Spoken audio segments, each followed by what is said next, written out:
السلام عليكم ورحمة الله وبركاته. كلنتونا سندا وضيال ما يكستو الدنيا كجوجتان يدي استيالبا كسو دوادا برنامج كان دليرada oo ka daawataan telefishinka qaranka Jamhuuriyadda Soomaaliland iyo sidoo kale idaacadda raadiyo Hargeysa. maanta barnaamijka waxa ugu martiya Mustafa Maxamuud Xasan oo ka mid ah haldoorka dhalinyarada Jamhuuriyadda Soomaaliland. maanta barnaamijka waxaan ku lafaguri doonaa xirfadaha ku habboon ee dalka Jamhuuriyadda Soomaaliland ee ka jira in la barto. ugu horeyn مصطفى كسر دو برنامج كدليرة إذاعة راديو هرجيسة تلفزيون كقرنكا الأجهرين تينا نوجد جدين برنامج كنا نقهد ضمن حرفة يو كلها بونا يدلك كشيء إلا برضو الأجهرين مصطفى محمود حسن كان كجرينين وأقوم. السلام عليكم ورحمة الله وبركاته. ولا خضر وكل واحد تلفزيون كقرنكا مكتوب سومالان المجاعي هو مصطفى محمود حسن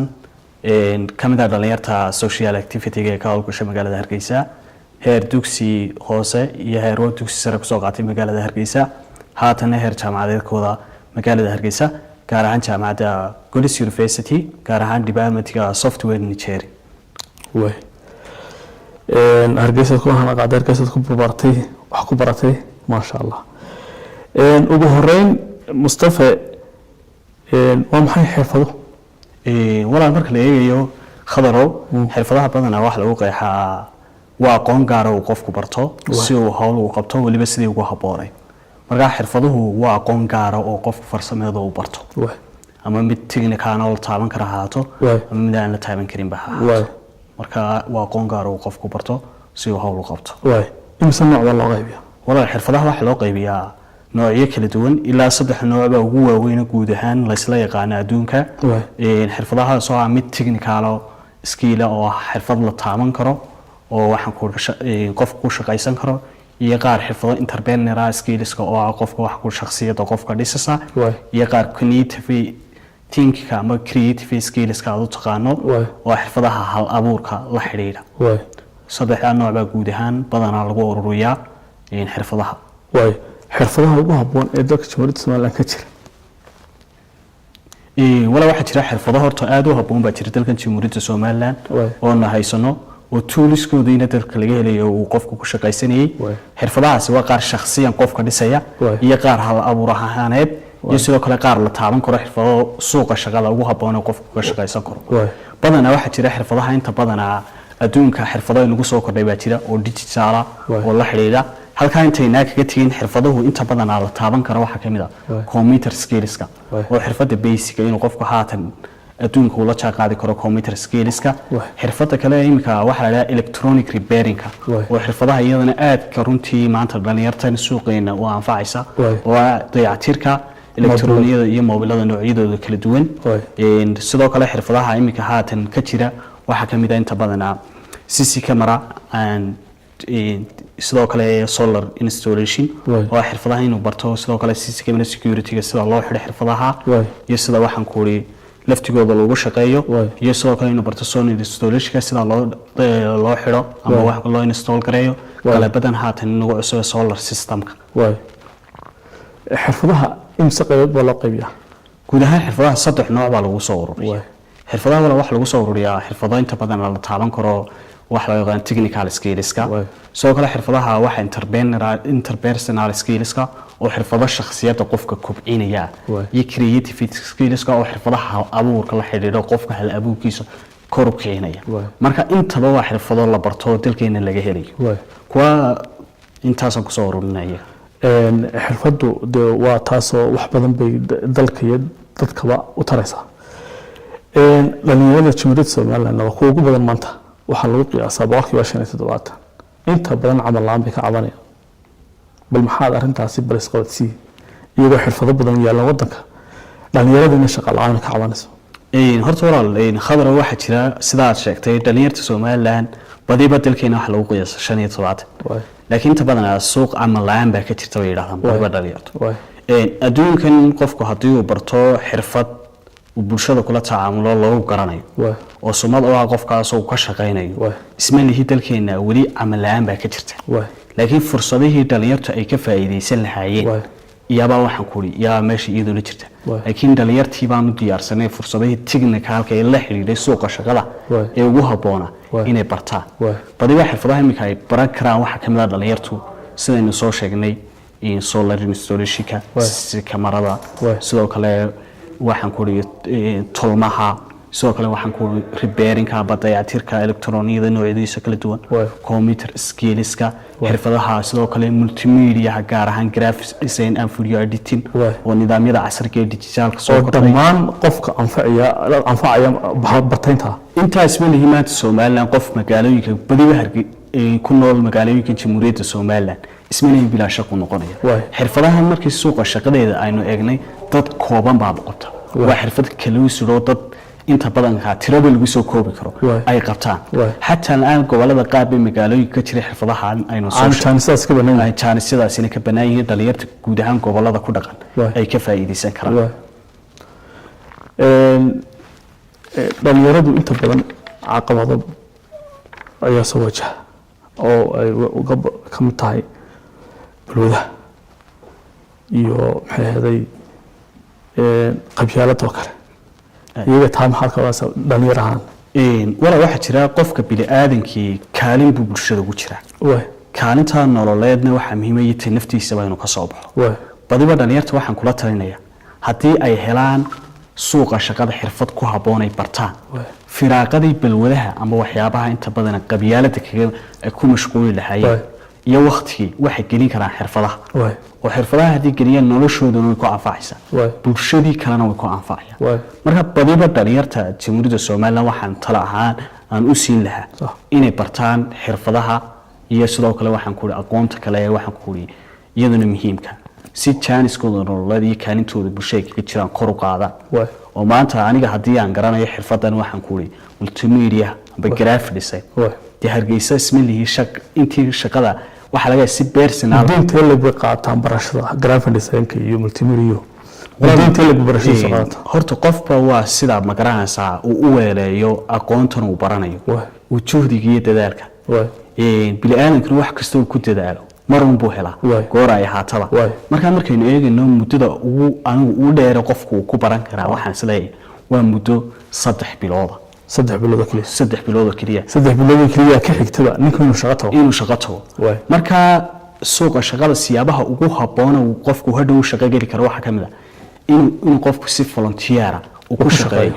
muddo kooban oo ah waxaan ku ri inta xirfad uu dadku dhex galo maadaama aqoonti garan oo isagu de adduunka waxa jira imka social media inuu soo kordhay si personal oo samaysan kara brand oo gelin kara oo xirfad uu qabto bulshadiina markaas sumad buu noqonaysaa qofka iyo in waa lagu garanaya cidiina hadhowna isaga la soo xiriiray marka si personal oo qofka shakhsiyan isku geyn kara mana wax xirfadaha ugu haboon ee baran karo waxa leedahay waxa weeyaan qofku marka hore intaanu maxay ahaday shaqo bilaabin waa in bulshada dhex galaayo maxay ahaday aqoontiisa tijaabiya oo si mutadawacnimo dadka la qabsan lahaa sidoo dadku mutadawacnimo waxyaabaha imika khadarow wala anigu 5 sano ugu dambeeyay arrimaha bulshada ka soo shaqeeyay badiba waxyaabahan imika qofka muhiimka ah ee badiba lagu dadka inta badan barnaamijyadan ka qayb qaataan dhalinyarta badiba dhalinyar badan baa kula soo xidhiidha soo ku aqoonsanaysa in shakhsigan meel muhiim ah kaga jirto dhalinyarta ama waxaad qabanayso ama waxaan ku waxaad dhalinyarta kaalinta kaga jirto marka shakhsigu hadii si volunteer uu ku shaqeeyo isla goobta uu ka shaqeynayo bedeli karaaba uu ka noqon kara qof shaqaale rasmi oo shaqadiisii kuwii hore uga fiicanba marka dhalinyarta waxaan kula talin lahaa anigu in si volunteer ay ku shaqeeyaan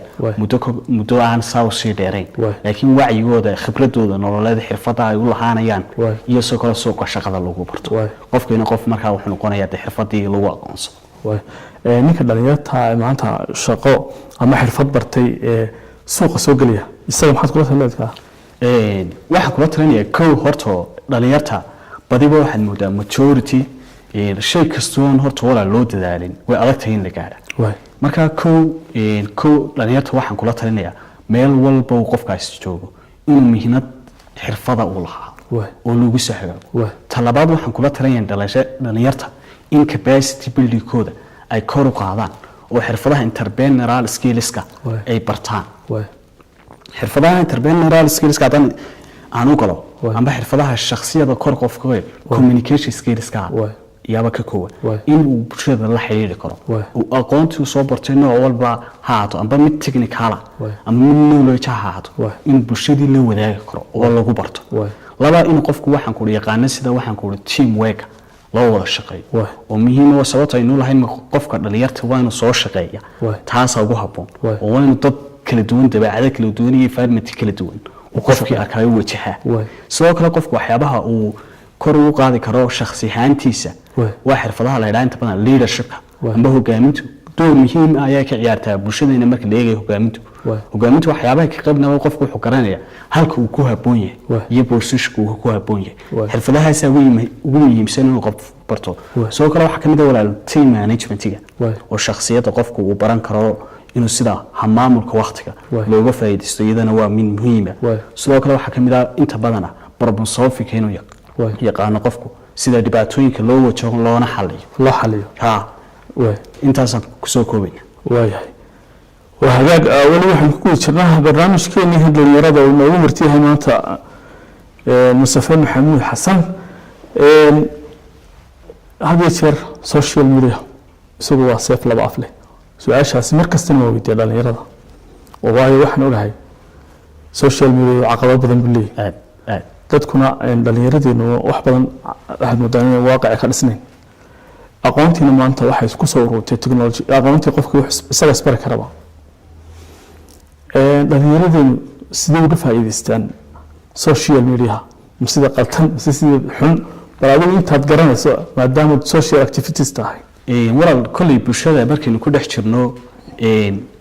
waxay noqotay aaladii technology social media sixnad adduunka isku wada keento goob kaliya isku keentay inta badan intan islaayahay bulshadeenu waa entertainment iyo isticmaasha ama waxyaabaha inta badan inay ku soo bandhigto inta badan si waxyaabaha daily-ga uga socda suuqa inta badan dadka entertainment-ga iyo u isticmaalaan laakiin badiba waxaan isleeyahay 25% dadka bulshadeena ka yar ayaa gelisay waxbarasho amba inay barnaamijyo kale naftooda anfacaya uga faa'iideystaan marka badiba 105 mise way ka yirihiin baan soo oran karaa waayo badiba most hadaad waxa ugu badan waa 57 waa dhalinyar 57 media aaladaha kuduldoon media ku leeyihiin waxay ku lumiyaan waqti entertainment iyo isticmaalaya qaab xiiskeedna waxyaabaha mawduucyada soo marka inta badan waxa ku leeyahay entertainment ba barnaamijyada loo kala oo dhalid social media laakiin waxa ugu wanaagsan qof inuu wax anfacaya ama naftiisa anfacaya ama bulshada anfacaya uu ku soo gudbo wacyigiisa nololeed waqtigan uga faa'iideysto waqtigana si wanaagsan uga faa'iideysto maxay aqoon maadaama kullu waqti ka lumay waqtiga walaal waxa waqtigu waa laba seef oo waxaan ku hadba adiga ku jaraya amba aad jaraya inta badana marka adigu jarayso markaad adigu jarayso badiba waxa lagaaga baahan yahay shakhsiyan inuu qof ka faa'iideysta waqtigiisa maalinlaha inta badan kaliya markaas jaraysa laakiin hadduu waqtigu isagu ku jaro de waxa noqonaysa waqti aad khasaariso noloshaadi صح habeeraad ka qoomada waqtiguna ma soo noqonayo fursaduhuna waxa la dhahaa qofka hal mar un bi soo marana mar labaad ma soo maraya caqabadaha dhalinyarada haysta maxaa adiga ku tilmaami lahayd caqabadaha badiba dhalinyarta haysta anigu haddii aan soo eego oon walaal inta badan khadarow dhalinyarteena waxa haysta waxyaabo badan kow dhalinyarteena inta badan sidaan soo sheegnay xirfada suuqa way ka yareeyeen badiba majority ba xirfada suuqa waxay ka shaqeynayeen inuu dalkeena u baahanahay inaanu barano toolskooda iyo qalabkooda ay helaan si aynu suuqeena ugu shaqeyn soo kale dhalinyartu waxa inta badan qofka bini'aadanka looga baahan yahay inuu shakhsiyadiisa kobciyo dhinac walba ay haataa shakhsiyadiisa wuxuu ku kobcin karaa qofka dhalinyarta inuu kor u qaado aqoontiisa laba inuu inta badan ku dadaalo waxyaabaha uu isagu muhiimada amba shakhsiyan ku soo baxaysa ee ku haboon in waxa jirta tusaale xiriir baa ka dhaxeeya shakhsiyada qofka iyo xirfadda uu baranayo imika lama oran karo qof dugsiga hoose ku jira ha qaato electricity amba light mas'uuliyadii ma qaadi kara marka badiba qofka waxa xiriir ba ka dhaxay shakhsiyada iyo waxaan ku inta badan aqoontan u baranay marka dhalinyarta caqabada ugu weyn ee iswaafajin kari lahayn wax weey waqtigooda iyo dayacan oo simtee waxaan ku aan ka fikir lahayn uga baxaya iyo sidoo kale in dhalinyartiiba badiba aqoontiisu ka shaqeynaysa ka marantahay meel dhuxu qofka ku dhacaya marka problemku ugu weyn waa in waqtiga ay luminayaan ta ku xigtaana waxa weey shakhsiga dhalinyarta ee maanta halkan aan ugu faa'iideysanayo dhalinyarta waxa weey problemku ugu weyn haysta maxaa keena qofku inuu inta badan uu saluugo nolosha uu ku noolyahay waxa ka mid ah inuu suuqa nololeed ka marnaa suuqa nololeed siyaabaha suuqa marnaanaya hadduna maanta wixii ka shaqeynay suuqi ma markuu maanta waxbarashada ku tadaalo ku soo baxo uu ku shaqeysan lahaa marka uu saluugaya dalkiisa marka qodobka kula talinaya dhalinyarta waxa weey shakhsiga dhalinyarta intuu yar yahay waa inuu dadaal ku dadaalo dhalinyar badan baa iyagu jaamacadaha ka soo baxa hadii shir inta badan jaamacadaha xirfado lagu dhigo xirfado way jiraan meelo lagu dhigo xirfado laakiin inta badan wuxuu qaadanayaa oo kale management oo kale ninka management qaatay degree qaatay muddo badan wax baranay maxaad isaga kula talinaysaa waa jira sidaa sheegtay badiba hargey waxa la dalkeena soddon jaamacadooyinka badan baa ka jira badina aqoontii applied ma oo suuqa kama shaqeynayso badiba waxa la laba qodob baynu kala saarnaa mid problemka jaamacadaha yabaynu kala saarnaa midna dhalinyartii bal jaamacad waxaan soo bartay yabaynu saarnaa ta dhalinyartan ku horeynaya badiba shakhsigu markuu dhalinyartii soo baxo sidaa sheegtay management buu soo baranaya managementka waa sidii loo maamulkii buu soo baranaya dee maamulkii haddaanan anu maanta suuqooyino dadkii sidan ugu habboonayn amba xirfadda maamule amba leadership nimo hogaamin aan leeyahay sidee baan qofka uga dhaadhicin karaa maanta inaan leeyahay oo qodob kow laba waxa ka mid ah arday waxaad arkaysaa soo bartay business ganacsi ganacsigaas oo waxaan ku uri in waxaan ku uri ganacsiga qofku wuxuu doonayaa xafiis aduun inuu ka shaqeeyo laakiin imika waa inuu dukaanka ka shaqeeyo qofka business ka shaqeeyo oo wuxuu soo bartay waa ganacsiga sida loo hormariyo waxyaabaha soo dhubo marka waa inuu qofku ka shaqeeyo nolosha basically ka soo baxo xagga hoose inuu ka xishoonha in badi waxa dalalka markaad ka baxdo amba dhalinyarta marka adigu maanta aad ka baxdo dalka badi waxaad arkaysaa dhalinyaro degree ka soo wada qalin jibistay laakiin waxyaabaha hoose ka shaqeynaysa marka dalka dibadiisa laga baxo marka dalka gudihiisa lagu jira maxay aqoonta hoose u bilaabmay mudanaysa dhalinyaro wala waxa jira sideenaba Soomaalidu waxa waa dad qab weyn inta badan qabkiisoo kan maaha marka dibadda loo baxo qabkiisoo kan yaraanaya oo noloshii dhab tahay bis wajahaya qofka marka dhalinyarta waxaan kula talin lahaa in naftoodana aafino meel halkan ka shaqooyin aan laga xisho oo shaqo kasto qofku uu soo bartay aqoonteeda uu qabto badiba dhalinyartu inta badan waxa la hab doorashada jaamacada inta badan waxaan ku uri inta badan dadku ku dawaqan inta badan waa in dad monitor sayidsadaan oo la taliya soo kale qodobka waxaan ku soo noqonayaa jiraan dad la taliya ardayda dugsiyada sare ka soo baxaya dad la taliya oo u doorabal waxay aqoonta ku haboon way jiraan walaal imika dhalinyaro waxa jirta suuqa monitor oo badan laakiin ma aaminsana dhalinyarta laakiin waa dhalinyar inta badan waxa loo baahan qofka grade-ku dugsiga sare ka soo qaatay 1 ilaa 4 inuu eego bal horta maadooyin ku wanaagsana maadooyinkaas waxa muujinayaan koow qofka dadaalku geliyay laba wixii ku wanaagsanaa hadhow technical ama knowledge ku haboon oo baran lahaa marka badiba imika wadiga ku caafimaadka ardayda A iyo B da keetada la qaato sababta loo qaatana waxa weey in ka culus yahay caafimaadku waxaan koorsiyada kala jaamacadda lagu qaadanay jaamacaduna waa in ardayga u soo kordhiyaan aqoon applied oo suuqa loo raacay sida uga shaqeyn lahayd oo waxaan ku loo baraa sidii ayagu waxaan ku hab internship ay suuqa loo baraa maadaama dhalinyartu internship ay u baahan tahay inay waxay experience khibrad ka qaadato loo diyaariyo aqoontiina waa in aqoon applied oo walaal dalka lagu faa'iideysan karo khayraadka yaala nooc doonaba ha ahaado aad baa maasantay Mustafa Maxamed Xasan iyo barnaamijkeena dhalinyarada Mustafa dad badan baa dhageysanay ama ina daawanay halkeebaad ma imka hadii la yiraahdo Mustafa xirfadaha halka ka jira dalka ka jira ku haboon halkee laga baran karaa imka daa hadii lagu weydiiyo yada xagad uga tilmaamaysaa wala waxa jirta caasimada xirfado badan baa la bixiyaayo dalkeena ka jiro la barto imika waxa jira inta badan xirfado jaaniska bixiya meelo badan oo college ama meelo kala duwan oo jaamacado leh jaamacadda laftigeeda xirfado lagu qaato oo in ardayga engineering baranaya waa xirfad suuqa ka ban ku qaadanayo koow jaamacadihii baa kamid ah laba college-yadii baa kamid ah inta badan college-yada technical-ka la xiriiray inuu ka barto oo inuu ku xisbi kornada college weyn oo kala bixiya tusaale ahaan oo kale tiskaado kale waxaan filayaa waa college-ka weyn ee culumta computer-ka la xiriidha magaalada Hargeysa marka iyagana halkaas aynu u tilmaamana dhalinyarta kalena halkaa iyo waxyaabaha kale ay helayaan social media inta badan waa la soo geliya in ka faa'iideystaan ugu dambeyn talada guud waa maxay wala talada guud ee aan siinay dhalinyarta Jamhuuriyadda Soomaaliland ku dhaqan waxa weeye fursadahu meelba walba way ka jiraan laakiin cid horumarisa ay u baahan yihiin fursadaha ka jirana waa in dhalinyartu diyaar garoobo fursadahaasi waa mid technical oo la xiriira inta badan la taaban karo oo suuqa shaqada ku habbo marka dhalinyartu waa inay fulowgeeda galaan sidii shakhsiyadooda u dhisi lahaayeen iyo sidii ay xirfado ku habboon dalkeena ka shaqeynay oo bareyn lahaayeen saddex in iyagu bulshada la xiriira oo kaalintoodii bulshada ay u qabanayeen ee nolosha ku baraarugsanaada tii naftooda weyn ku baraarugsanaada qodobka ugu dambeeya walaal ku soo gabagabeynaya dhalinyarta halkan ugu diraya waxa weeye shay kasta waad gaari kartaan waanad qaban kartaan noloshana problem baaba loo keenay inaynu xalino mar walba noloshana